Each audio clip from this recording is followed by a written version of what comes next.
Maths by Deval sir में आपका स्वागत है। आज हम लोग बात करेंगे रियल नंबर्स पर, यानी कि वास्तविक संख्याएं। इससे जो है आपका 5 नंबर का सवाल बोर्ड एग्जाम में पूछा जाता है। सबसे पहली बात तो यह है, इसमें जो सबसे इंपॉर्टेंट सवाल है वो ये कि अपरिमेय संख्या हम लोग कैसे सिद्ध करेंगे, वो सबसे मोस्ट इंपॉर्टेंट है। 2 या 3 नंबर में आपका आता ही आता है, कभी 2 नंबर में कभी 4 नंबर में पूछ लिया जाता है, लेकिन टोटल जो है इस चैप्टर से 5 नंबर के सवाल आपके बोर्ड एग्जाम में आने हैं।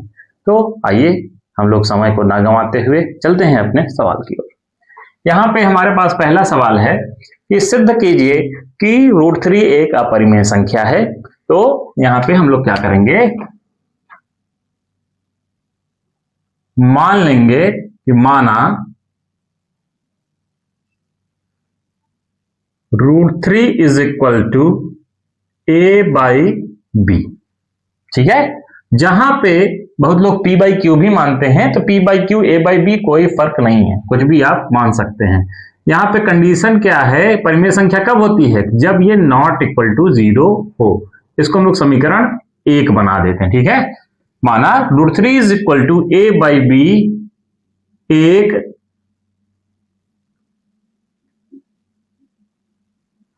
परिमेय संख्या है। हमसे क्या कहा जा रहा था कि सिद्ध कीजिए कि √3 एक अपरिमेय संख्या है। हम लोग मान लेते हैं जस्ट उल्टा कि √3 is equal to a/b। a/b क्या है, परिमेय संख्या होता है। तो ये एक परिमेय संख्या है जहां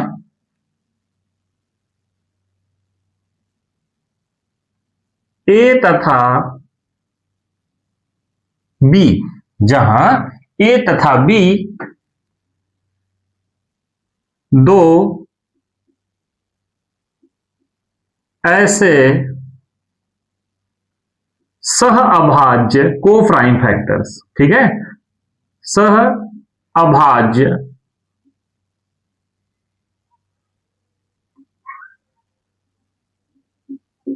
पूर्णांक हैं कि अगर हम लोग म स निकालें a तथा b का, सहभाज्य का वही मतलब है, यानी कि म स, इसका लिख सकते हैं हम लोग HCF of AB is equal to 1। ठीक बात है, HCF ऑफ यानी कि म स a तथा b का क्या होना चाहिए, 1 होना चाहिए, कोप्राइम फैक्टर्स। ठीक है, इसको हम लोग समीकरण 2 बना देते हैं। ठीक है, अब हम लोग समीकरण 1 का यानी कि √3 इज इक्वल टू a/b, यही है √3 इज इक्वल टू a/b, इसका हम लोग दोनों पक्षों में क्या कर देंगे, वर्ग कर देंगे। यहां हम लोग लिखेंगे समीकरण 1 के या 1 का दोनों पक्षों में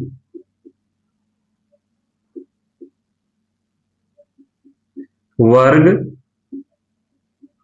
करने पर, कर दीजिए भैया वर्ग, तो कितना हो जाएगा, √3 का square is equal to a/b का होल स्क्वायर। ठीक है, यहां पे कितना आ जाएगा, √3 का स्क्वायर कितना आ जाएगा, 3 आ जाएगा। किसी भी रूट का स्क्वायर करेंगे हम लोग, रूट हट जाएगा। यहां पे कितना आ जाएगा, a²/b²। यहां पे इंटरचेंज कर देते हैं हम लोग। ठीक है, या ऐसे भी लिख सकते हैं कि 3b² is equal to a², b² का मान निकालिए यहां पे, तो b² is equal to a²/3। ठीक है, ये आ गया। तो दिस इंप्लॉइज, हम लोग लिख सकते हैं, इसका क्या मतलब है कि a² जो है वो 3 से विभाज्य है, यानी कि a² 3 से क्या हो जाएगा, कट जाएगा, विभाजित हो जाएगा। तो दिस इंप्लॉइज a², 3 से विभाज्य है। ठीक है, इसलिए अगर a² 3 से विभाज्य है, किसी संख्या का वर्ग अगर 3 से विभाज्य है, तो वो संख्या भी 3 से विभाज्य होगी। जैसे फॉर एग्जांपल मान लीजिए हम लोगों ने कहा कि 9 का स्क्वायर 3 से विभाज्य है, इसका मतलब 81 3 से विभाज्य है, 27 आ जाएगा। तो क्या 9 3 से विभाज्य नहीं होगा, ये भी तो होगा। ठीक है, तो वही हम कह रहे हैं कि यहाँ पे a² क्या है, 3 से विभाज्य है, इसलिए a भी 3 से विभाज्य होगा या है, विभाजित होगा, ठीक है, विभाज्य होगा, ठीक है। अर्थात हम लोग लिख सकते हैं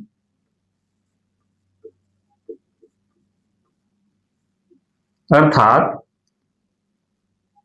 यहां पे हम लोग लिख सकते हैं कि a इज इक्वल टू 3 का गुणज होगा a 3k, ठीक है। इसको हम लोगों ने k जो है 3k, इसको हम लोगों ने क्या कर लिया, मान लिया कि भाई 3 का गुणज होगा।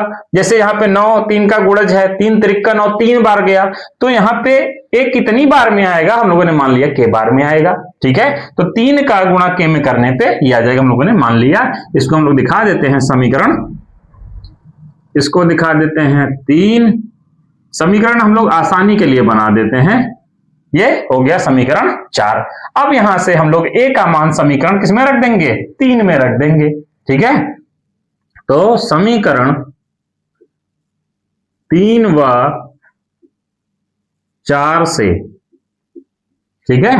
अब यहां पे क्या करेंगे कि B square is equal to, यहां पे लिखेंगे a की जगह 3k का होल स्क्वायर बाई 3, ये आ जाएगा B square is equal to 9k square by 3 आ जाएगा B square is equal to 3k square.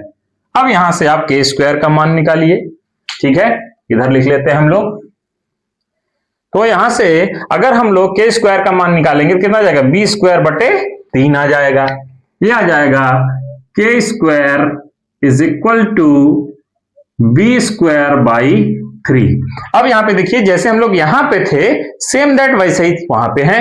अब यहां पे क्या लिखा था हम लोगों ने कि a स्क्वायर 3 से विभाज्य है, इसलिए a भी 3 से विभाज्य होगा या विभाजित होगा। तो ऐसे यहां पे कि दिस इंप्लॉइज b स्क्वायर 3 से विभाज्य है, इसलिए b भी 3 से विभाजित होगा या विभाज्य होगा या विभाज्य है,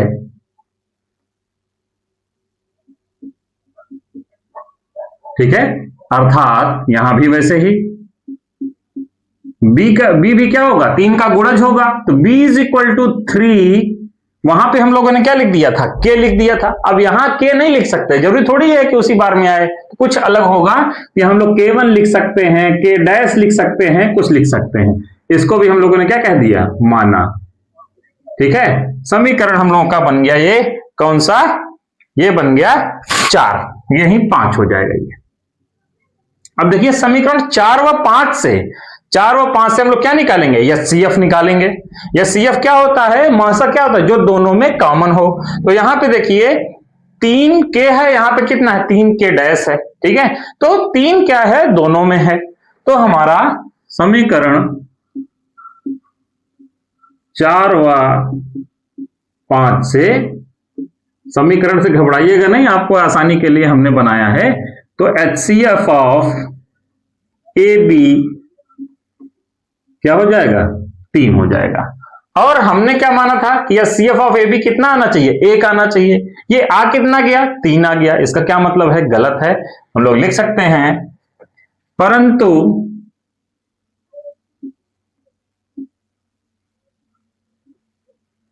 इस तथ्य का, या इसको भी समीकरण बना सकते हैं, लिख सकते हैं कुछ भी, परंतु इस तथ्य का विरोधाभास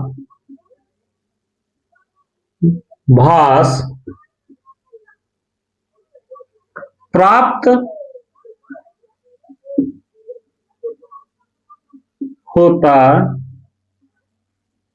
है कि किसका विरोधाभास प्राप्त होता है, HCF of A B is equal to 1, क्योंकि हमारे पास कितना आ गया, 3 आ गया, आना कितना चाहिए था, 1 आ गया। इसका क्या मतलब हुआ, अतः हमारा मानना जो है, जो हमने माना है वो क्या है, गलत है।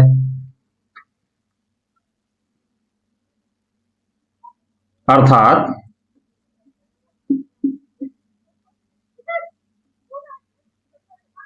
आवर सपोजिशन इज रॉन्ग, हमारा मानना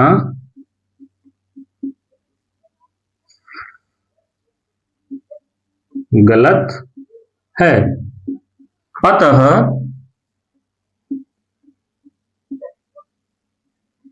√3 एक,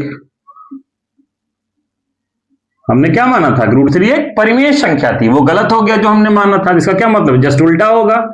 अतः √3 एक अपरिमेय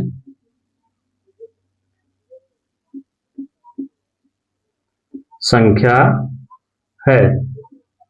और इस सवाल के आने की चांसेस जो हैं वो 99.99% हैं कि आएगा ही ये सवाल, ठीक है। तो इसको अच्छे से करिएगा, और आपके लिए होमवर्क है कि आप अपने से करेंगे, क्या करेंगे कि √3 तो हमने करा ही दिया,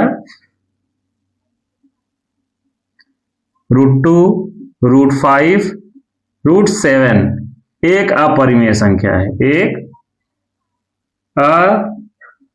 अपरिमेय संख्या है। इसको आपको सिद्ध करना है कि ये अपरिमेय संख्या है, तो इसमें से सवाल आ सकते हैं आपके, ठीक है। तो ये सवाल हमारा यहां कंप्लीट हुआ, और अपरिमेय संख्या से सिद्ध करने के लिए हमारे पास 3 तरीके और हैं, जिस तरह 3 तरीके के सवाल और बन सकते हैं, ठीक है।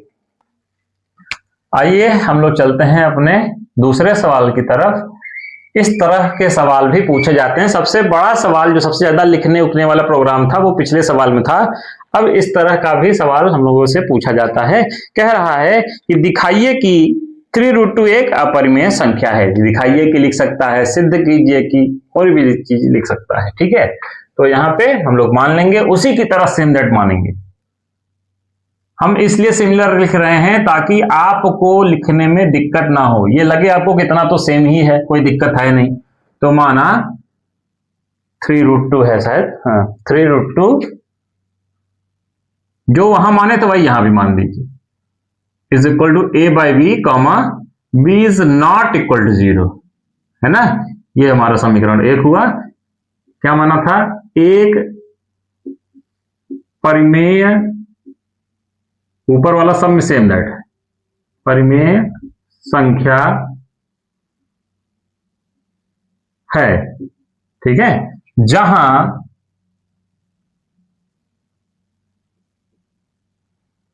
a तथा b तो ऐसे सह अभाज्य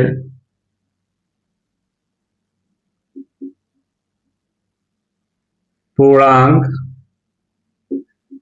हैं कि HCF of AB is equal to 1। ठीक बात है। ये हमारे पास, हमने उसमें भी यही लिखा था, यहां भी यही लिख रहे हैं, कोई दिक्कत नहीं, इसमें कोई परिवर्तन नहीं, ठीक है। तो आइए समीकरण 1 से, वहां हम लोगों ने वर्ग किया था, यहां वर्ग की जरूरत नहीं है। समीकरण 1 से याद रखिएगा, यहां आपको केवल √2 √3 जो भी रहेगा उसी का आपको मान निकालना है बस। तो यहां मान निकालिए √2 का, तो √2 इज इक्वल टू कितना हो जाएगा, a/b था, 2 से 3 से क्या हो जाएगा, भाग हो जाएगा, कितना हो जाएगा, a/3 भी हो जाएगा। ठीक बात है। अब आगे हम लोग लिखेंगे कि सिंस, क्योंकि अब यहां पे सबसे पहले गिनती लिखेंगे, 3 कॉमा लगाइए, a, मान लीजिए यहां और कोई गिनती होती तो पहले उसको लिखते फिर कॉमा करते, ठीक है, तथा b, लास्ट वाले पहले तथा लिख दीजिए, ठीक है। क्या है ये, पूर्णांक है, ये क्या है, पूर्णांक है। अगर ये पूर्णांक है तो इसका क्या निष्कर्ष निकलता है कि a/3b क्या है, एक परिमेय संख्या है। अगर ये पूर्णांक है तो a/3b क्या है, एक परिमेय संख्या है। अगर ये परिमेय संख्या है तो इससे क्या निष्कर्ष निकलता है कि उसके बराबर भी होगा तो क्या होगा, परिमेय संख्या। भाई अगर आप तराजू में कुछ तौल रहे हैं तो दोनों पलड़ा आपका क्या होना चाहिए, दोनों पलझा क्या होना चाहिए, बराबर होना चाहिए। अगर इधर परिमेय है तो इधर भी परिमेय होना चाहिए, इधर परिमेय तो इधर भी परिमेय। अगर हमें पता चल गया कि क्या है, परिमेय है, तो ये भी क्या होना चाहिए, परिमेय होना चाहिए। ठीक है, हम लोग लिख सकते हैं कि दिस इंप्लॉइज √2 एक क्या है, परिमेय संख्या है। ठीक है, यहां ऐसा क्यों लिखा, क्योंकि ये परिमेय संख्या है, इसके कारण इसको भी क्या होना चाहिए, परिमेय संख्या होना चाहिए। परंतु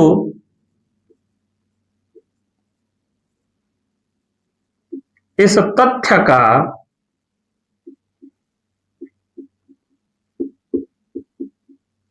विरोधाभास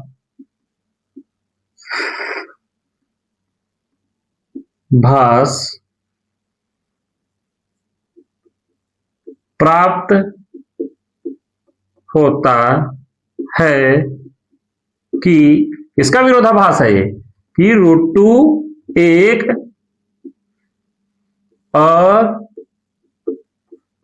अपरिमेय संख्या है। ठीक है, अगर ये इसका विरोधाभास है तो इसका क्या मतलब है, अतः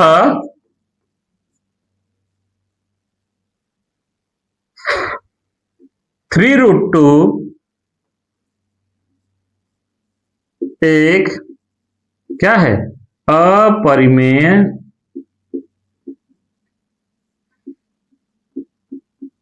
संख्या है। ठीक है, आइए हम लोग चलते हैं अपने अगले क्वेश्चन की तरफ। यह भी अपरिमेय सिद्ध करने का एक टाइप है ना। 4 तरह के सवाल बन सकते हैं इसमें। एक तो सीधा √2 √3 वाला, और एक कोई परिमेय संख्या का अपरिमेय संख्या में गुणा करके आपसे पूछ सकता है। दूसरा पूछ सकता है कि किसी परिमेय संख्या में किसी अपरिमेय संख्या को हम जोड़ दें या घटा दें तो उसको सिद्ध करिए। ठीक है, ये तो गुणा वाला हो गया, आप जोड़ने घटाने वाला देख सकते हैं। हम लोग कह रहा है कि दर्शाइए कि 5 - √3 एक अपरिमेय संख्या है। तो सेम दैट यहां भी मान लीजिए, अलग करेंगे तो फिर आपको कंफ्यूजन होगा। तो माना 5 - √3 इज इक्वल टू a/b। यहां पे क्या था, b is not equal to 0। एक समीकरण एक बना दीजिए यहां से। एक क्या है, परिमेय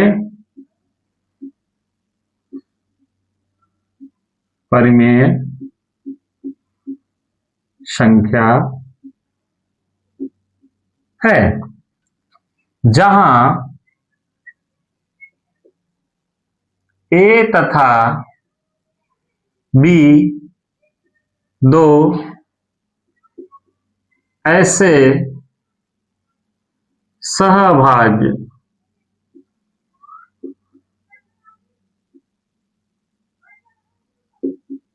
पूर्णांक हैं कि HCF of AB is equal to 1। अब हम लोग बात करेंगे समीकरण 1 से। अब देखिए यहां पे क्या हो सकता है, यहां पे हमने क्या किया है, माइनस किया है। आपके पास सवाल आ सकता है क्या, प्लस हो जाएगा, या हो सकता है यहां किसी संख्या से और गुणा कर दे, जैसे लिख दे 5 - 2 √3 लिख दे, 5 + 2 √3 लिख दे, या √3 - 5 कर दे। तो सारे सवाल का प्रोसीजर एक ही है, और सीधा सा मुद्दा हमारा ये है कि यहां पे हम लोग क्या करेंगे, √3 का मान निकालेंगे। मतलब जो भी अपरिमेय संख्या होती है हम लोग उसका मान निकालेंगे। तो आ जाइए, हम लोग लिखेंगे -√3 इज इक्वल टू a/b -5। ये बात आ गई। अब यहां पे एक चीज का ध्यान रखिएगा कि यहां पे -√3 या -√2 नहीं होना चाहिए, प्लस में होना चाहिए। तो इसको प्लस में बनाने के लिए हमें क्या करना पड़ेगा, माइनस से दोनों पक्षों में गुणा करना पड़ेगा। तो कर दीजिए। नहीं होगा यहां माइनस तो मत करिएगा। ये नहीं कि हर सवाल में माइनस से गुणा ही करना है। जब यहां माइनस दिखेगा तो करना है, नहीं दिखेगा तो नहीं करना। ठीक है, तो कर दीजिए माइनस से गुणा, और लिखने की जरूरत नहीं है। √3 और माइनस से गुणा करने पे प्लस वाला माइनस, माइनस वाला प्लस हो जाएगा। ये आ जाएगा अपना 5 माइनस a/b, ये आ गया।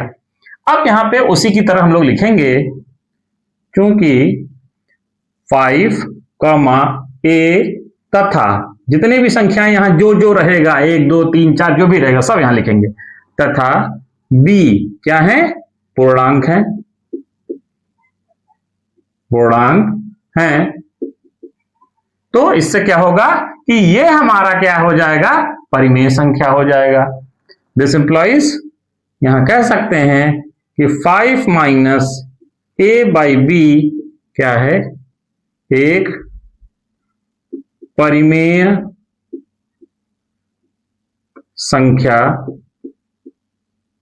है या होगी। ठीक है, अर्थात अगर ये परिमेय संख्या है हमारे पास, अगर राइट साइड परिमेय संख्या है तो उसके कारण लेफ्ट भी हमारे पास क्या होना चाहिए, परिमेय संख्या होना चाहिए। तो अर्थात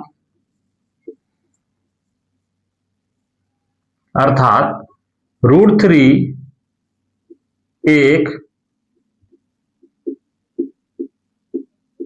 परिमेय संख्या है। लेकिन जो कि गलत है ना, तो √3 एक परिमेय संख्या कहां होती है, अपरिमेय संख्या होती है। ये परिमेय संख्या हमने लिखा तो किसके कारण से लिखा, इसके कारण से, क्योंकि ये परिमेय संख्या है तो इसको भी परिमेय संख्या होनी चाहिए। तो परंतु यहां लिखेंगे,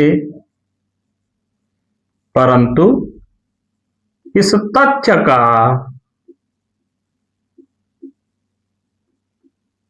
विरोधाभास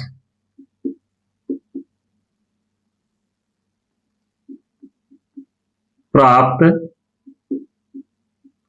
होता है कि √3 एक अपरिमेय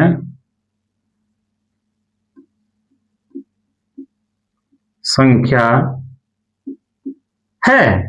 ठीक है, √3 एक अपरिमेय संख्या, इसका उल्टा ही तो है ना, √3 एक परिमेय संख्या है। अगर ये अपरिमेय संख्या है तो उसमें हम लोग कोई भी एक परिमेय संख्या जोड़ देंगे तो भी क्या होगा, अपरिमेय संख्या होगा। यहां लिख सकते हैं कि अर्थात,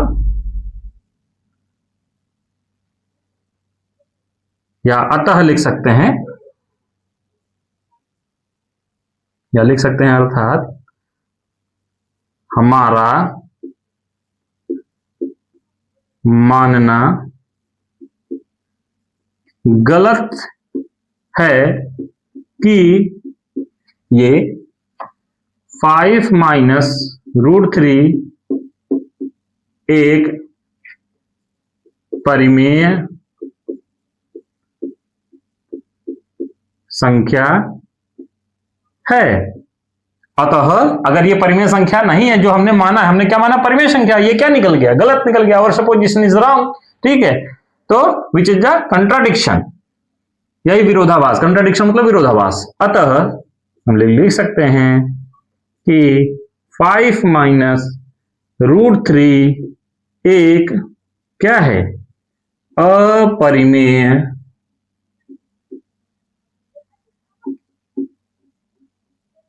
संख्या है, यही सिद्ध करना था। ठीक है,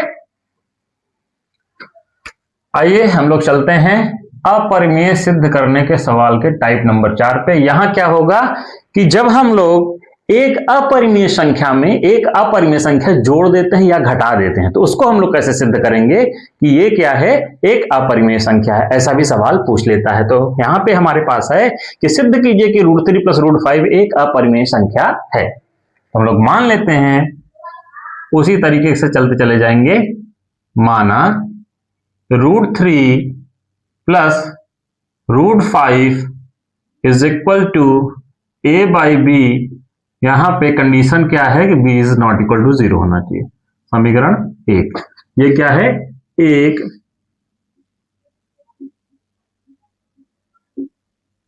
परिमेय संख्या है। ठीक बात है, तो यहां पे भी हम लोग वैसे ही लिख सकते हैं। ठीक है, यहां पे लिख सकते हैं क्या, जहां ए तथा बी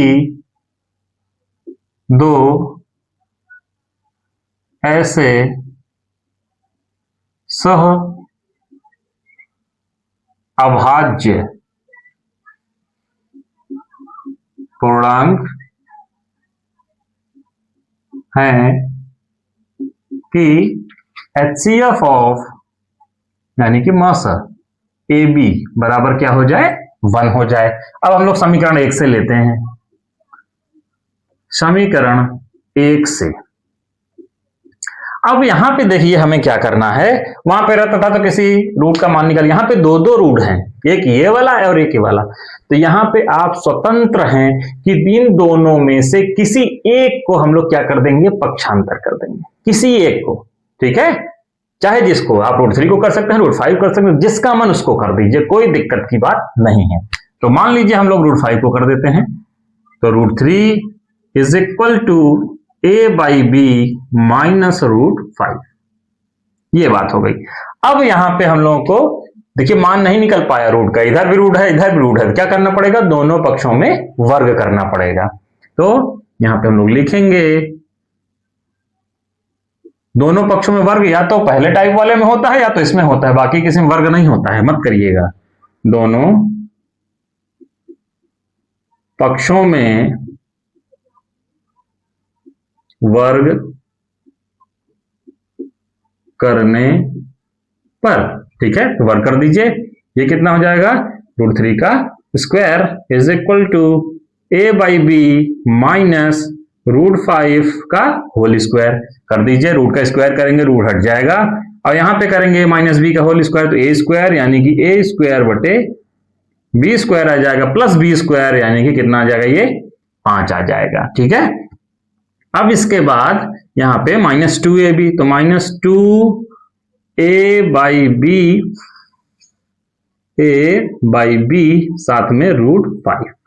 अब यहां पे देखिए वही बात है कि अब यहां पे देखिए सिंगल क्या है, एक जगह रूट है, इसी का मान हमको निकालना है, तो इसको हम लोग इधर ले आएंगे, 3 को इधर ले जाएंगे, तो कितना आ जाएगा, ये इधर माइनस इधर आएगा प्लस हो जाएगा, तो 2a by B into √5 is equal to, ये हमारे पास हो जाएगा a square by B square plus 5 minus 3, ये हमारे पास आ जाएगा 2a बाई बी इंटू √5, ये बनेगा a square by B square plus 2, ये बन गया। अब यहां से हमको चाहिए √5 की वैल्यू, तो √5 की वैल्यू निकालने के लिए इधर जो है हम लोगों ने लिख लिया, ठीक बात है। और दूसरा चीज क्या कि यहां पे जो चीजें हैं वो सब किधर जाएंगी, उधर जाएंगी, तो जो चीज नीचे है वो कहां जाएगी, ऊपर चली जाएगी, और जो ऊपर है गुणा में है वो कहां जाएगी, भाग में जाएगी, बाई 2b। ठीक बात है, तो यहां भी हम लोग उसी प्रकार से लिखेंगे। अब हम लोग अपनी जगह पे पहुंच गए हैं, √5 की वैल्यू हम लोग निकाल लिए हैं, तो आइए यहां पे लिखेंगे, क्योंकि क्या लिखेंगे, यहां पे क्या क्या है, 2 है, यहां पे थोड़ा सा गड़बड़ी है, ये हुआ भाई 2a होना चाहिए, क्या होना चाहिए, a। आ जाइए, यहां पे क्या है, 2 है और a है तथा b है, क्या है, पूर्णांक है।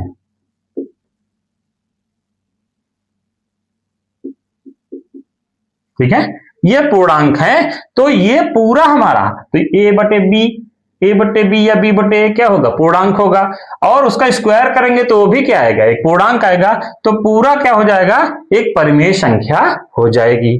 तो यहां पे हम लोग लिख सकते हैं कि दिस इंप्लॉइज का ये पूरा चीज b बटे 2a, ए स्क्वायर बटे बी स्क्वायर प्लस 2, ए क्या है, परिमेय संख्या है। अगर ये परिमेय संख्या है तो इसके वजह से इसको भी क्या होना पड़ेगा, एक परिमेय संख्या, तो लिख सकते हैं कि अर्थात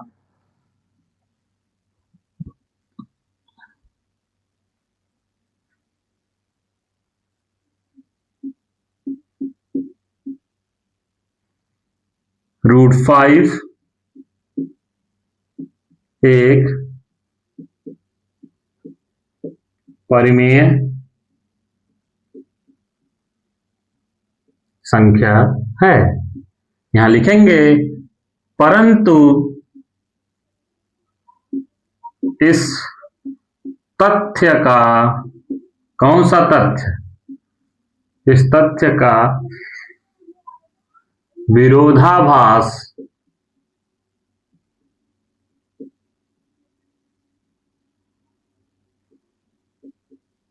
प्राप्त होता है कि √5 एक क्या है, अपरिमेय संख्या है। इसका विरोधाभास है ना। √3 एक अपरिमेय संख्या, लेकिन यहां क्या आया था, √3 एक परिमेय संख्या है। तो अगर ये अपरिमेय संख्या है, हमने जो माना था वो गलत हो गया ना कि ये एक परिमेय संख्या है। इसका मतलब अतः लिख सकते हैं क्या कि √3 या और भी चीजें लिख सकते हैं, जैसा चाहें लिख दीजिए। अर्थात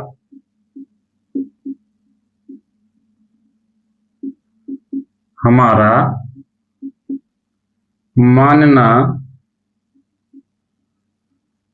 गलत है कि √3 + √5, √3 + √5 एक क्या है, परिमेय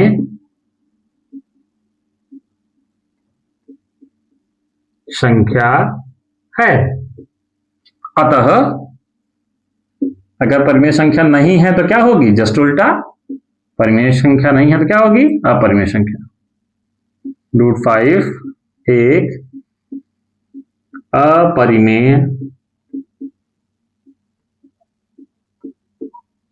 संख्या है। ये हो गया अपना प्रूव हो गया। और अगर अपरिमेय संख्या सिद्ध करने को आता है तो इन्हीं 4 तरीकों में से कोई न कोई सवाल 100% श्योर है कि आना ही आना है। तो आपको इन चारों तरह के सवालों को अपना देख लेना है, कर लेना है, अच्छे से आ जाएगा। और इस सवाल के मतलब अपरिमेय संख्या सिद्ध करने के चांसेस भी 100% है कि आना ही आना है, क्योंकि बहुत सारी चीजें इस टॉपिक से कट गई हैं, तो ये तो आना ही आना है। दूसरा आता है एलसीएम और एचसीएफ, ठीक है।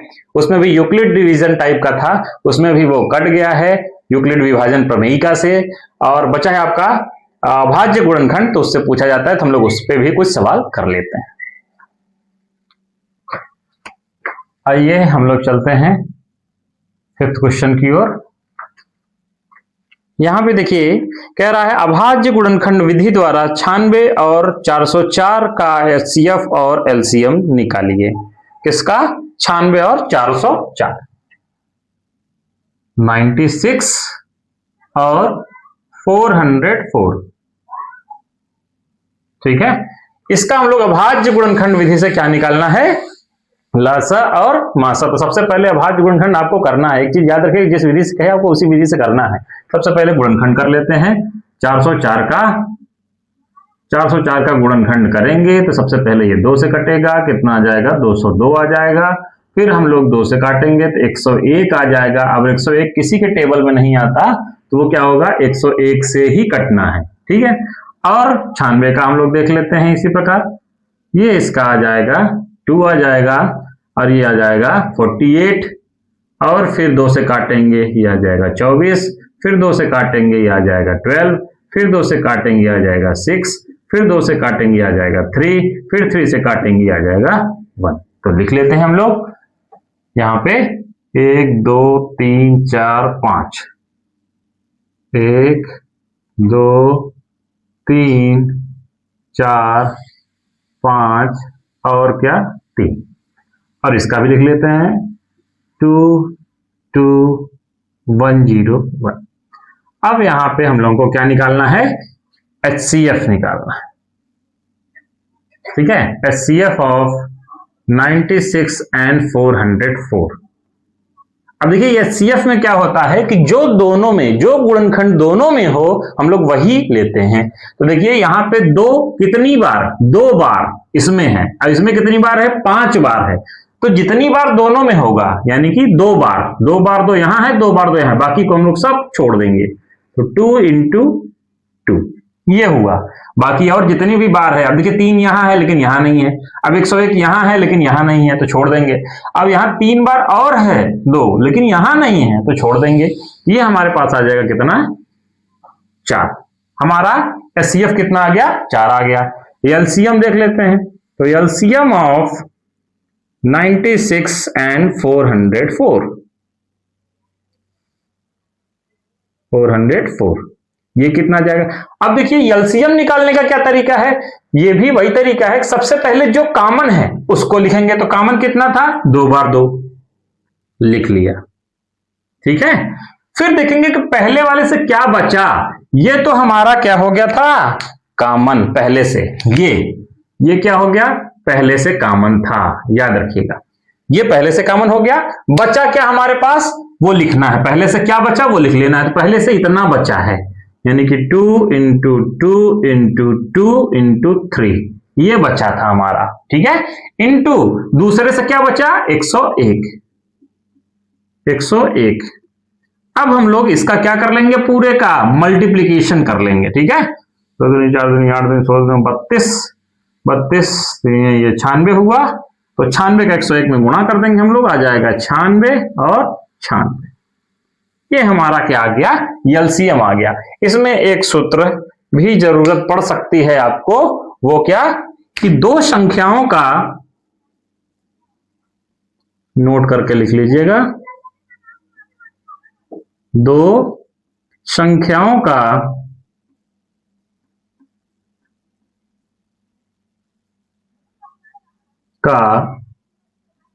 गुणनफल बराबर मस गुणे लस या HCF इंटू एलसीएम। मस गुणे उन्हीं दोनों संख्याओं का लस, ठीक है। इसको यहां लिख सकते हैं, पहली संख्या गुणे दूसरी संख्या, मस गुणे लस। तो यहां पे 4 चीजें होंगी, ठीक है, 4 चीजें होंगी। इसको अर्थात करके लिख सकते हैं या और करके लिख सकते हैं, क्या कि पहली संख्या गुणे दूसरी संख्या is equal to HCF into LCM. अब देखिए यहां पे 4 चीजें हैं, एक ये, एक ये, एक ये, एक ये, ठीक है। 2 संख्याएं हो गई, HCF और एलसीएम हो गया।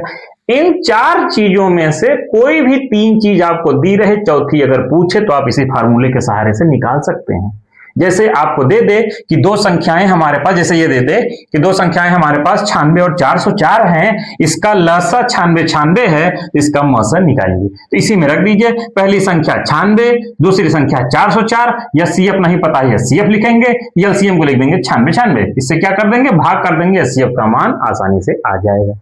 यही आपसे पूछते हैं कि 2 संख्याएं हमारे पास 96 404 हैं, इसका मसा 4 है तो लसा निकालिए। तो उसको लसा ऐसे निकालने की जरूरत नहीं है, ना तो आपको पूरा एक साथ फैक्टर करने की जरूरत है, बस इसी संख्या को लगाइए। ये 96, ये 404, HCF का मान 4 और इसका एलसीएम का नहीं पता है तो एलसीएम लिखिए, फिर 4 से क्या कर देंगे, भाग कर देंगे, काट पीट देंगे, आ जाए, ठीक है। या मान लीजिए कि दे दे कि 2 संख्याओं का मस 4 है, लस 96 है, पहली संख्या 96 है, तो दूसरी संख्या बताइए।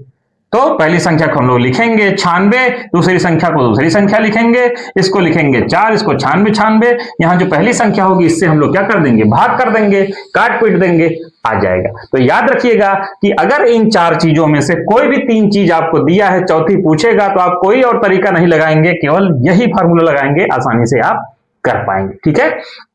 तो आज के लिए बस इतना ही, और गारंटी है कि इतने में से ही सवाल आपका पूछा जाना है, तो इसको अच्छे से करिएगा। ये सवाल जितने भी हमने अभी कराए थे, इसमें क्या करना है, केवल आपको सिद्ध करना है और थोड़ा सा अपने कॉमन सेंस की बात है उसको लगाना है, अच्छे से लिखना है। केवल इसमें लिखना है, कुछ अलग से सवाल लगाना ही नहीं है। उसको अपने शब्दों में, अपनी भाषा में अच्छे से पढ़ के उसको लिखिएगा। किताब वाला थोड़ा सा आपको टिपिकल लग सकता है, हो सकता है आपको थोड़ा सा कम समझ में आए, ठीक है। इसलिए अपनी भाषा में हमने लिखा है, उसको आप अच्छे से समझिएगा, करिएगा, लिखिएगा। सवाल श्योर है एंड सर्टेन है, फिर ऐसे सवाल को हम लोग क्यों छोड़ेंगे, उसको अच्छे से पढ़कर ही जाएंगे, जो कि बोर्ड एग्जाम में आना है, तय है, ठीक है।